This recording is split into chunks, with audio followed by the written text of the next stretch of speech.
Hi, my name is Jared and this is Horror Obsession. Today, I want to talk about trauma in horror movies. Trauma has become the most common theme in modern horror movies, and when I say common, I mean it has absolutely saturated the genre. There is a term thrown around today, elevated horror. Well, it's elevated horror. What does that mean, elevated horror? You know, it's like scary, but with complex emotional and thematic underpinnings. It's not just some schlocky cheeseball nonsense with wall-to-wall jump scares. Tara's character in Scream 5 does a good job encapsulating the typical modern defense of these movies. They are better than regular horror. What makes them better? Oh, The Babadook explores themes like motherhood and grief, or in the words of the director, in my films, I tend to start with one idea that informs everything about the film. With The Babadook, I was always quite fascinated by people who could suppress really dark, deep, painful experiences. Really dark, deep, painful experiences, aka trauma. Ah yes, a movie that looks at trauma and grief. What a refreshing, unique take on the horror genre. Unfortunately for myself and other horror fans, directors and producers have figured out this shortcut to being considered elevated horror. And now every horror movie that comes out is a meditation on grief and trauma. Here is Ari Aster, director of Midsommar, talking about how the movie isn't really scary, but it is disturbing. Is it scary? I keep hearing those words in the reviews, disturbing, disturbing, disturbing. So do you think that's like an accurate portrayal of what's going to happen? I'm sure it will be disturbing for many people. And then I'm sure many people will, reach out to me and tell me that movie sucked and that wasn't scary at all. Okay, so Midsommar is about trauma and is disturbing, but what about Ari Aster's first film, Hereditary? The thing that's so cool about the script is that all the characters are these really nuanced, complex people. So it's hard to just kind of break it down in a little soundbite, but I guess Peter is someone who really wants to go along to get along in the beginning of the script, and he's really trying to bury everything, and I think he's trying to get on with it and get out of the house and move on with his life because he has all this trauma with his family. Okay, so Midsommar, Hereditary, and The Babadook are all about trauma, and these are probably the three most common movies described as elevated horror, but what about It Follows? That movie's about STDs. Oh. Life as a sexual assault survivor? That sounds an awful lot like trauma. It Follows is about how the trauma of a sexual assault follows you forever and you can never escape it no matter how much you try. There is also Smile, 2022, a movie about how an evil curse infects people who have experienced trauma, except the way it infects people is by committing suicide in front of the next victim, and witnessing the suicide is traumatic enough for the person to be infected. So they don't have to have any prior trauma for it to work, so really the whole trauma angle is just a fun little throw-in, likely an attempt to get the movie described as elevated horror. I mean, audiences apparently love the motif of evil thing follows you forever as a metaphor for trauma, so I suppose it's working. Even slasher movies are getting in on the fun now, as evidenced by Jamie Lee Curtis's extremely one-note description of the new Halloween franchise. It's a movie about trauma. It's a movie about trauma. The movie is about trauma. The 2018 movie obviously was a movie about trauma. The whole last movie was a study in trauma. It's a lot about rage and trauma colliding. Trauma and evil meeting. They made a movie about female trauma. Well, it's nostalgia, but it's nostalgia based on trauma.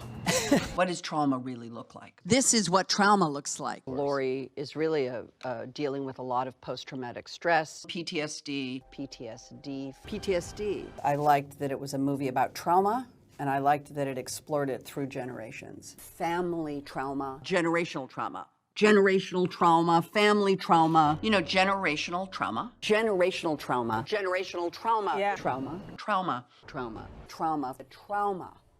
Directors making slashers now are focused on how traumatic it would have to be to have a bunch of your friends killed, which, of course, it would be. But this is not the only direction one can go. Wes Craven took this idea and has Sidney Prescott's arc focus on her overcoming her trauma and refusing to become a victim, and the original trilogy ended with her leaving her back door open because having overcome her traumatic past, she was no longer afraid. What an uplifting ending, unlike almost anything made today.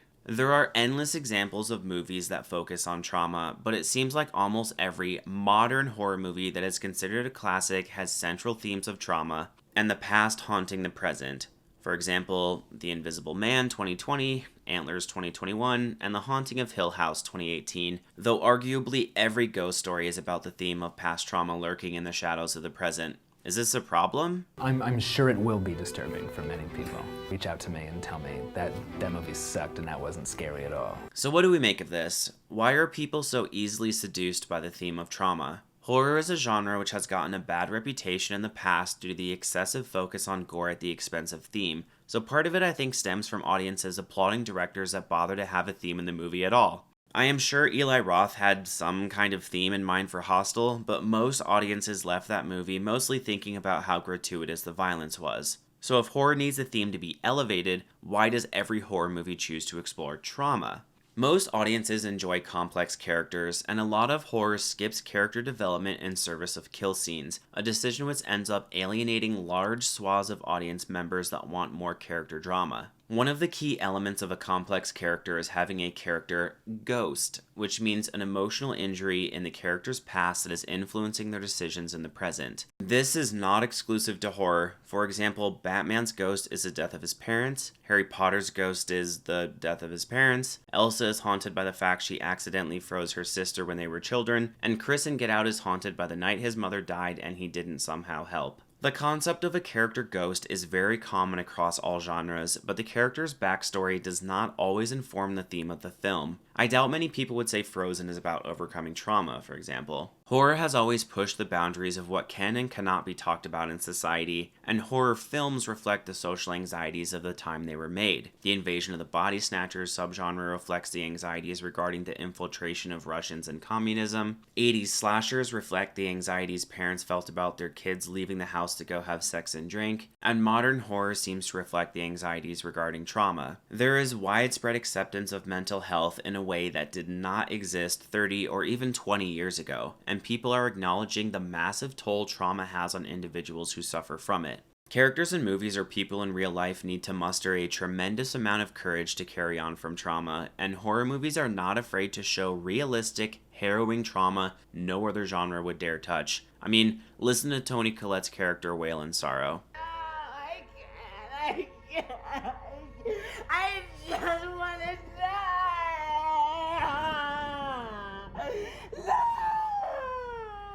Trauma is so pervasive because it gives the characters more complexity. It is in the collective consciousness of society, and it is an easy shortcut to being considered elevated above other horror movies. Just to be clear, I don't hate the conformity of modern horror movies to the trauma theme. I mean, I actually really like Hereditary, Midsommar, The Babadook, and Frozen. I do feel the inclusion of trauma as a character ghost and primary theme of the movie has become a trope and is teetering on becoming trite. Trauma, trauma, trauma, trauma, trauma, trauma, trauma, trauma, trauma, trauma, trauma, trauma, trauma, trauma. Maybe it is just me, but I kind of liked when I could watch a horror movie and have some fun with it, rather than each movie attempting to up the ante with more intense, more severe suffering. Like with Midsommar, it is not enough that Danny's parents die. We have to have her sister be the one to murder them, and then for her to murder herself. Yeah, that's fucked up, obviously, but does this excessive focus on horrible trauma add anything to the movie